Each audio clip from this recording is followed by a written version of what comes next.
Hello, this is Lee back once again for another video. And, it's holiday season.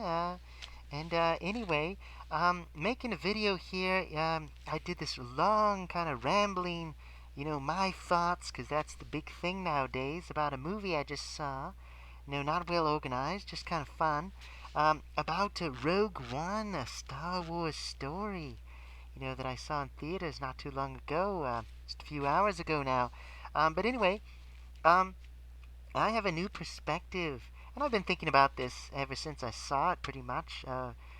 Star Wars Episode 7, The Force Awakens, which came out just about a year ago now. Um, anyway, here is my perspective. I really saw it as a remake, as a tribute to the original Star Wars trilogy, primarily the first film from 1977, comedy film, but I would say this is the perspective I have now on The Force Awakens. And again, I didn't hate the film, I just thought it was very average. As a Star Wars sequel, I thought it was terrible because it really didn't break any new ground. I just expected, okay, this is going to be like Star Trek Generations. They're just going to kill off all the old characters, and they're going to give us more of the same. They're just going to recreate everything from the old Star Wars, just with a new coat of paint, so that you can go out and buy those X-Wings and TIE Fighters and Stormtroopers and lightsabers and blah, blah, blah, blah, blah, and there's a new Death Star, and what more are they going to do in 2 more movies? Who knows?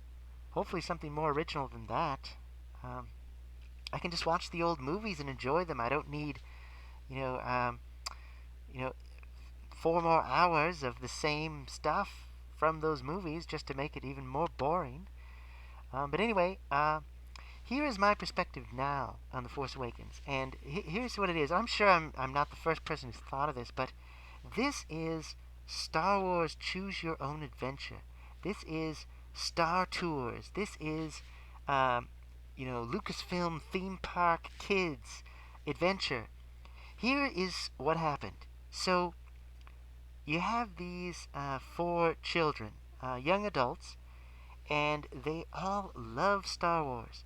And they daydream and they fantasize about what it'd be like to be in Star Wars. They all have their own personal reasons for wanting to be in Star Wars. And one day they have a dream, or they get sucked through a wormhole and they find themselves in a galaxy far, far away a long time ago. Or whatever. A wizard did it. Who cares?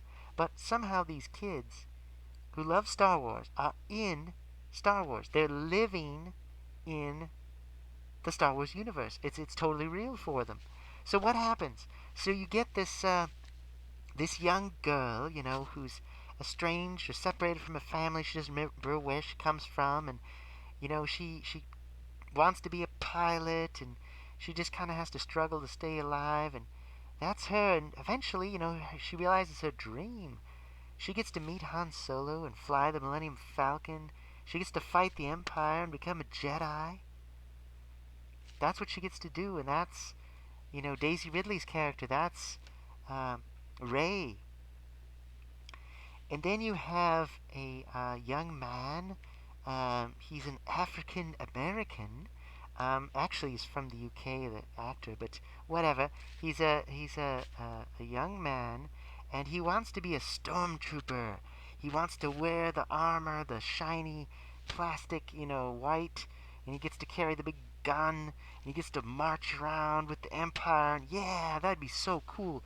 And he gets to do it, and they make him, clean garbage, and they send him on a mission, and it's like, oh, it's all for glory and the Empire, and look at these cool, pew pew pew.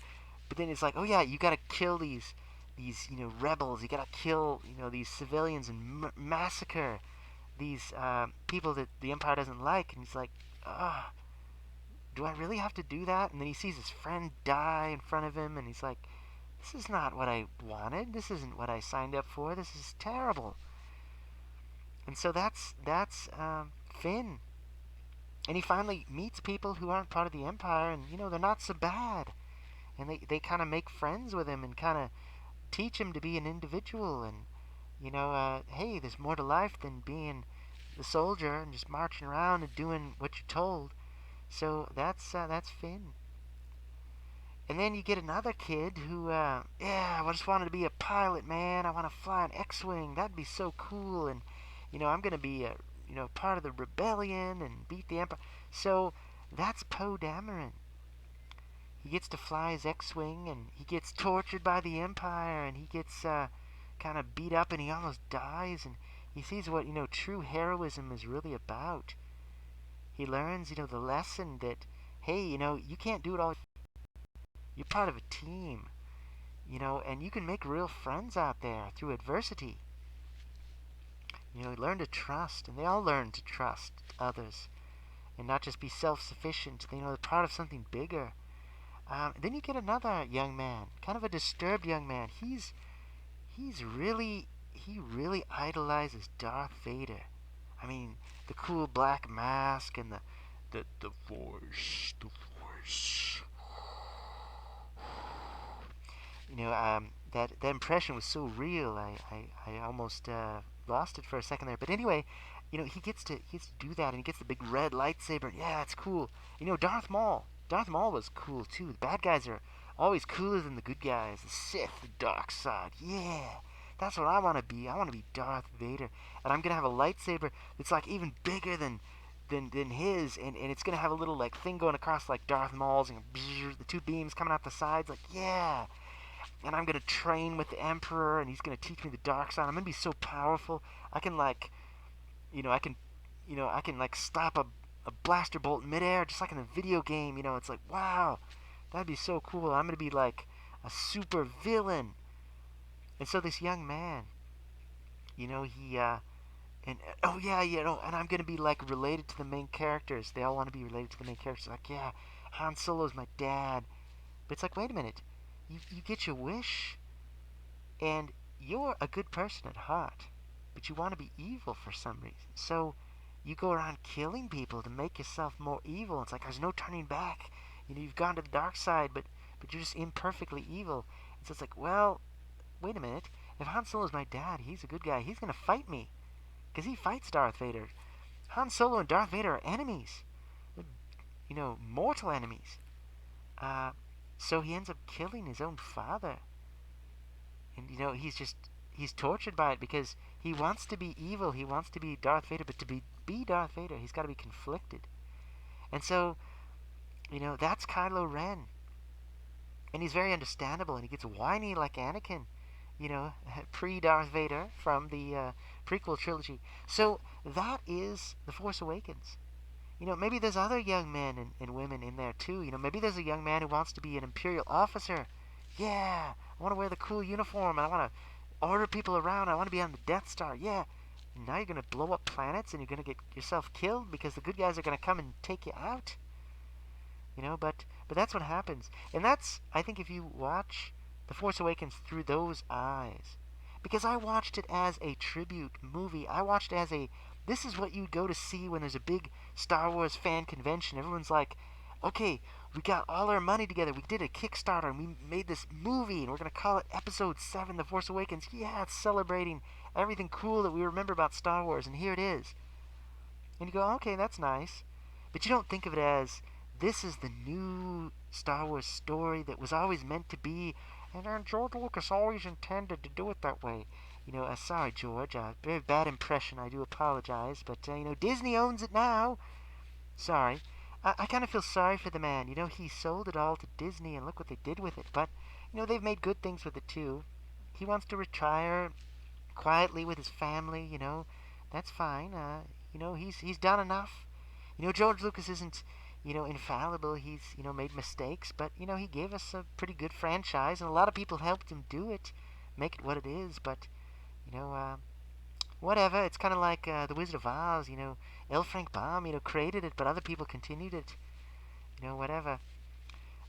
So, Force Awakens, if you watch it through the eyes of those young people, of those children who enter the Star Wars universe, I think it takes on a different life. Rather than saying, oh man, I hate it because they killed Han Solo, I can't believe it. Oh, it's so boring because they just brought the Empire back again with another Death Star, boring. No, look at it as, here's this young woman who wants to be a Jedi. And there she is. And here's a young man who wants to be an X-wing pilot, and here's a young man who wants to be a stormtrooper, and here's a young man who wants to be Darth Vader. And this is how it would really play out. You know, some things about their fantasy are amazing, and some things are just terrible, and it changes them. The experience changes them as people because it's not all it's cracked up to be.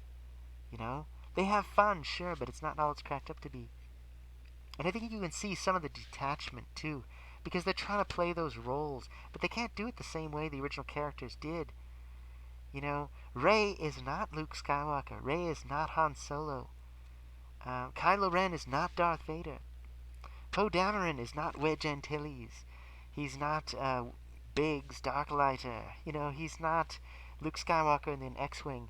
Um, and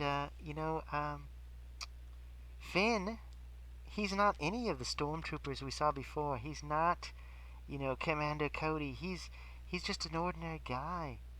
And he's kind of like us. We're the ones who are watching this story unfold, and these other young people are in the story. Maybe we try to identify with one or the other, but it's like, let's face it, the average person, who would they really be? Would they really be someone special, or would they just be, how many stormtroopers do they have? Not everyone can be an ace pilot. Not everyone can be a long-lost Jedi. Not everyone can be, the number two bad guy in the universe. Most of us would just be an ordinary person, an ordinary rebel, ordinary stormtrooper, just someone just scraping by to make a living. So there's something for everyone in that story. So I think The Force Awakens, if I watch it that way, and maybe try watching it that way sometime. It's out now on home formats, digital versatile disc and Blu-ray, streaming and so forth.